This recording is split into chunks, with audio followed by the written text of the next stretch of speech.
सोचो एक ही दिन एक ही सुबह दुनिया के दो अलग अलग कोने में दो बच्चे अपना पहला स्कूल का दिन शुरू करते हैं। एक का नाम है आरव जो कि दिल्ली में रहता है और दूसरे का नाम है ईथन जो कि न्यूयॉर्क में रहता है। दोनों की आंखों में सपना सेम है लेकिन इनके रास्ते एकदम अलग। आरव अपनी नर्सरी क्लास में एक बड़ा सा बैग लेकर जाता है जिसमें ABCD के बुक्स, ड्राइंग कॉपी और एक लंच बॉक्स होता है। पहले ही दिन टीचर उसे लिखना शुरू करा देती है और ईथन अपने किंडरगार्टन में वुडन ब्लॉक से टावर बना रहा है। वहां टीचर उससे पूछती है what do you think will happen if you add more blocks. Aarav को सिखाया जा रहा है लिखना और ईथन को सिखाया जा रहा है सोचना। 6th क्लास में आरव का सिलेबस फिक्स है, math, science, social studies, Hindi, English, बस। हर दिन होमवर्क, वीकली प्रेशर और क्लास वर्क चेक होने का प्रेशर। ईथन के स्कूल में रोबोटिक्स क्लब, पेंटिंग क्लास और ड्रामा रिहर्सल भी सब्जेक्ट्स का पार्ट है। मैथ्स पढ़ने के बाद वो अपना पहला कोडिंग प्रोजेक्ट भी बना रहा है।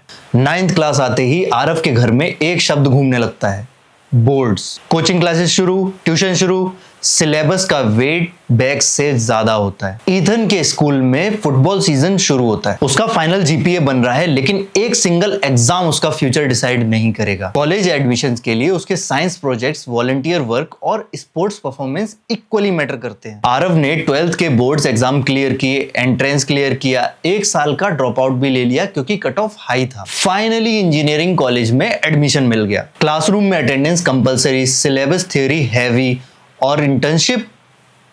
ईथन अपने अंडर ग्रेजुएट कोर्स में मेजर चूज करता है कंप्यूटर साइंस और माइनर चूज करता है साइकोलॉजी। हर सेमेस्टर में इंटर्नशिप या रिसर्च प्रोजेक्ट कंपलसरी है। अब होता क्या है कि 4 साल बाद आरव को पता चलता है कि इंडस्ट्री में काम करने के लिए और भी ट्रेनिंग चाहिए। ईथन भी ग्रेजुएट होता है लेकिन उसके पास एक्सपीरियंस होता है इंटर्नशिप्स का जो उसने अपने कॉलेज में किए थे और ऑलरेडी इंडस्ट्री के कॉन्टेक्ट्स होते हैं। और यही डिफरेंस इंडिया की ग्लोबल एजुकेशन रैंकिंग में दिख जाता है। हमारे पास टैलेंट कम है लेकिन क्लासरूम ओवर क्राउडेड है, रूट लर्निंग कल्चर स्ट्रॉन्ग है, अर्बन रूरल गैप बहुत बड़ा है, बजट सिर्फ 3% GDP जबकि US में 6% GDP होता है और करिकुलम अपडेट स्लो है। आरव और ईथन दोनों अपने अपने रास्ते चलते हैं, दोनों की मेहनत एक जैसी, दोनों के सपने भी। बस फर्क सिर्फ इतना है कि एक सिस्टम सोचने का मौका देता है और दूसरा सोचने का वक्त। और यही फर्क जिंदगी के बाद के सफर में भी नजर आता है। इंडिया में स्कूल से लेके कॉलेज तक एक ही मंत्र सिखाया जाता है, पढ़ाई करो, नौकरी पाओ। कैरियर का मतलब एक फिक्स सैलरी जॉब, चाहे आपको इंटरेस्ट हो या ना हो।